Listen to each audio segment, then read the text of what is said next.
आप ही अकेले नहीं हो, आपके जैसे बहुत सारे लोग, भाई साहब बहुत सारे बच्चे, मतलब आज के टाइम पे बोल सकता हूं कि भाई जितने भी 11th क्लास में आते हैं, 11th क्लास के जो साइंस वाले लोग होते हैं, चाहे वो पीसीएम हो चाहे पीसीबी हो, भैया वो सब लोग ही परेशान होते हैं। क्यों? क्योंकि बेटा एक बेसिक सी चीज होती है, वो है 10th और 11th के बीच का सिलेबस का गैप। और वो सिलेबस का गैप शायद आप मेंटली प्रिपेयर होके नहीं आते हो, आपको ये लगता है कि अरे 10th टाइप ही होगा, जहां ज्यादा क्या होगा, 11th में ये कर लेंगे। बेटा यहां पर एक चीज रियलाइज होती है अगले 6 महीने के अंदर कि बेटा साइंस जो है इतनी आसान भी नहीं है, बिना प्रैक्टिस के आसान तो नहीं बनेगी। सच्चाई यही है। बहुत सारे लोग खुद से कमेंट सेक्शन में कबूल भी कर सकते हैं, बता सकते हैं क्या रीजंस थे। सबसे पहला रीजन ये होगा कि आपने सबसे पहली चीज इसको लाइटली लिया।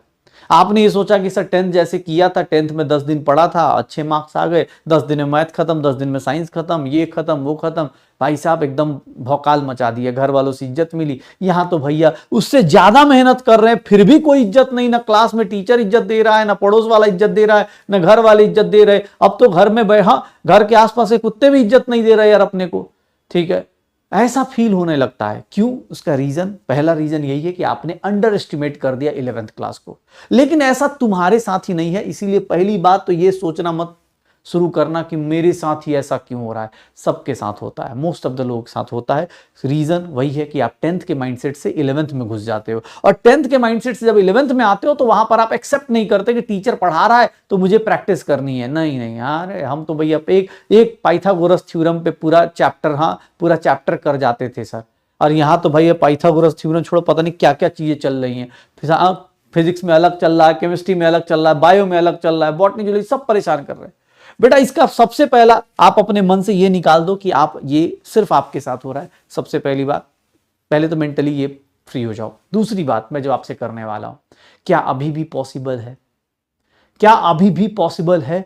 सर आपके मन में ये क्वेश्चन अगर आ रहा है, सबसे बड़ी बात कि बेटा पॉसिबल है, क्योंकि तुम्हारे मन में ये ठान रहा है, तुम कहीं ना कहीं अपने मन से क्वेश्चन पूछ रहे हो, इसका मतलब तुम्हारा मन कहीं ना कहीं ये जानता है कि तुम कर सकते हो। अभी भी ये पॉसिबल है। ये क्वेश्चन आना ये अपने आप में एक प्रूफ है कि तुम अभी भी सोच सकते हो, और जब सोच सकते हो तो कर भी सकते हो। भाई अभी भी पॉसिबल है। सर सच बता रहा हूं, जो बच्चे ये पूछ रहे हैं भैया उनके लिए ये देख लो, अभी भी पॉसिबल है।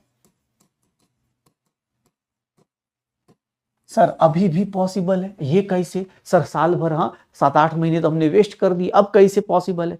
क्यों? क्योंकि बेटा अभी भी हमारे पास टाइम है। हम लोग अभी मिड ऑफ जनवरी में हैं, सर मिड जनवरी से लेकर अभी हमारे पास 31 मार्च तक टाइम है। Class 12 most of the schools में 31 मार्च के बाद ही या उसके आसपास स्टार्ट होती है, तो हम लोग मान के चल रहे कि अभी भी टाइम है। टाइम अपने पास देखोगे तो सर मिनिमम 2 मंथ तो है, मिनिमम 2 महीने तो है ही है, मिनिमम 2 मंथ्स तो है ही है। तो भैया मैं तो ये बोलूंगा अभी मिनिमम 2 महीने हैं, 60 दिन तो मिनिमम है ही है। बेटा अब टाइम भी बता दिया, अभी भी पॉसिबल है। पहला चीज पॉसिबिलिटी में टाइम, यस टाइम पॉसिबल है। दूसरी चीज, सर टाइम पॉसिबल है तो चलो मैं केमिस्ट्री का टीचर हूं तो मैं केमिस्ट्री की बात करता हूं। क्या इन 60 दिनों के अंदर केमिस्ट्री का भैया क्या हाल होगा? सर क्या केमिस्ट्री रिवीजन हो पाएगी? केमिस्ट्री स्ट्रांग हो पाएगी? सर स्ट्रांग, ये भी क्वेश्चन आता है ना, तुम्हारे ही क्वेश्चन तुम्हारे ही जवाब दिल रहे हैं। हाँ तुम्हारी स्ट्रांग हो पाएगी sir chemistry? Sir answer yes. करना क्या है 60 दिनों में? हाँ भाई साहब, तो सर जो पहले से पढ़ रहे हो बेवकूफ है? नहीं, वो तुम्हारे ऑब्वियस है, तुम दौड़ोगे, वो चल रहे, वो आराम से आ रहे हैं, क्योंकि वो शुरुआत से आ रहे हैं। जो लोग शुरू से आ रहे हैं, अच्छे से ठीक ठाक पढ़ रहे हैं, वो अपना आराम से आ रहे हैं। तुम कैसे स्ट्रांग हो पाएगी? तो सर यहां से अब स्पीड बढ़ाएंगे। पॉसिबल तो है अभी भी, मैंने क्या बोला, अभी भी पॉसिबल है। यस पॉसिबल है, क्योंकि टाइम है, और टाइम है ऑब्वियस स्ट्रांग हो सकता है, लेकिन करना क्या है? तो भैया करना कुछ नहीं है, जो टीचर्स बता रहे हो बात माननी है, जो पढ़ा रहे हो पढ़ना है, जो बोल रहे हो वो अटेम्प्ट करना है। सर यही तो नहीं किया है। तो बेटा अब ये सेम गलती अगर आप फिर से कर रहे हो, अगर आप सेम मिस्टेक जो भैया 2025 में करी उसी मिस्टेक को 2026 में करो और बोलो कि सर रिजल्ट अलग क्यों नहीं आ रहा, मुझे कॉन्फिडेंस क्यों नहीं आ रहा, बेटा ऐसा नहीं हो सकता। आप अपने जब तक एफर्ट्स को चेंज नहीं करोगे, अपने एफर्ट्स को डबल ट्रिपल नहीं करोगे, अपनी डायरेक्शन को सही नहीं करोगे, अपनी एग्जीक्यूशन को सही नहीं करोगे, सच्चाई ये है कि चाहे कुछ भी हो जाए पॉसिबल नहीं है। लेकिन अगर आप तीनों चीजें चेंज करोगे, सच बता रहा हूं, अगर आप तीनों चीजें चेंज करते हो, अपने एफर्ट्स को बढ़ाते हो भाई साहब, अपनी डायरेक्शन को सही करते हो, और डायरेक्शन, एफर्ट्स एंड सर एक चीज और जो आप लोग जानते हो, रिवीजन एंड टेस्ट को, इन तीन चीजों को अगर सही कर लो, एफर्ट्स बढ़ा दो, डायरेक्शन बढ़ा दो, रिवीजन और टेस्ट बढ़ा दो, सर ये ज्यादा करना है, ये ज्यादा करना है, ये ज्यादा करना है।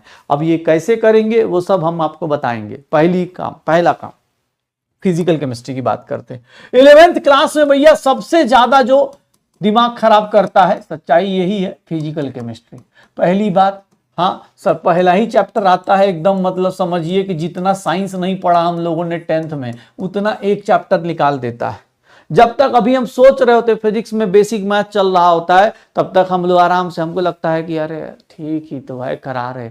ये भैया चैप्टर नहीं है, ये चैप्टर का मतलब बोल सकते हैं 2-4 छोटे छोटे कॉन्सेप्ट्स का मास्टर है ये चैप्टर। इसको इसीलिए इसको हाँ एनसीईआरटी ने इसका नाम ही दे रखा है some basic concepts of chemistry. बेटा इसका बेसिक कॉन्सेप्ट्स ऑफ केमिस्ट्री का मतलब यही है कि बेटा ये 2-4 चैप्टर्स को मिला के, मतलब छोटे छोटे कॉन्सेप्ट, ये चैप्टर वो चैप्टर है जिसमें छोटे छोटे बेसिक कॉन्सेप्ट आते हैं और ये हर एक जगह अब यूज होते हैं, हर एक चैप्टर में यूज होगा।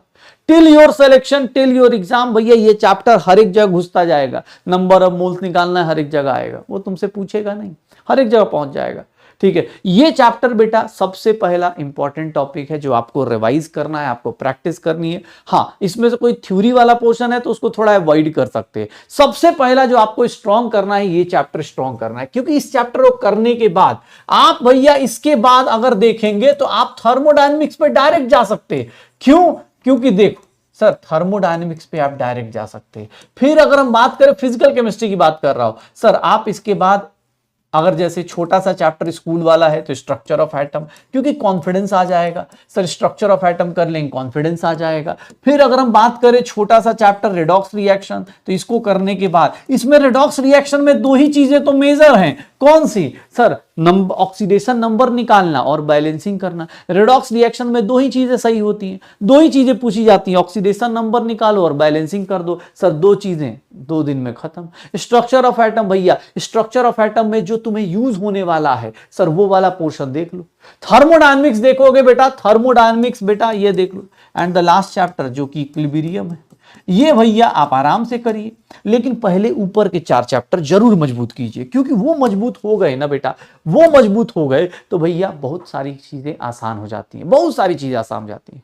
क्यों? स्ट्रक्चर ऑफ एटम से बेटा क्वांटम नंबर निकलता है लास्ट में, स्ट्रक्चर ऑफ एटम से क्वांटम नंबर निकलता है, इलेक्ट्रॉनिक कॉन्फ़िगरेशन आती है, और इन्हीं 2 चीजों का यूज करके आपको भी पता है कि सर आपका क्या स्टार्ट हो जाता है। ये जो चीजें होती हैं ये स्टार्ट करती है आपकी इनऑर्गेनिक केमिस्ट्री। अगर इनऑर्गेनिक केमिस्ट्री की बात करेंगे तो इनऑर्गेनिक केमिस्ट्री में बेटा 11th क्लास में 2 चैप्टर कौन कौन सा? Periodic classification and chemical bonding. बेटा ये दोनों चैप्टर इनऑर्गेनिक के सबसे बेसिक चैप्टर हैं। अगर आप चाहते हो इनको स्ट्रॉन्ग करना, ये इसके लिए इधर से ये भी इंपॉर्टेंट है। स्ट्रक्चर ऑफ एटम का ये वाला पोर्शन इधर पढ़ो चाहे इधर पढ़ो, दोनों साइड से इंपॉर्टेंट है। पीरियोडिक क्लासिफिकेशन और केमिकल बॉन्डिंग। पहले मैं बात कर रहा था फिजिकल केमिस्ट्री की, फिजिकल केमिस्ट्री की बात को दोबारा रिपीट कर रहा हूं। पहले मूल कॉन्सेप्ट को स्ट्रॉन्ग करना है, फिर मूल कॉन्सेप्ट अगर स्ट्रॉन्ग है तो आप स्ट्रक्चर ऑफ एटम थोड़ी देर के लिए छोड़ भी सकते हैं, थर्मोडायनेमिक्स से डायरेक्ट जंप कर सकते हैं। अगर चाहें तो स्ट्रक्चर ऑफ एटम भी साथ में करिए। मैं तो बोलूंगा कि आप इस जो एनसीईआरटी का फ्लो है उसी को मेंटेन कीजिए। हाँ यार नहीं पता चला, स्ट्रक्चर ऑफ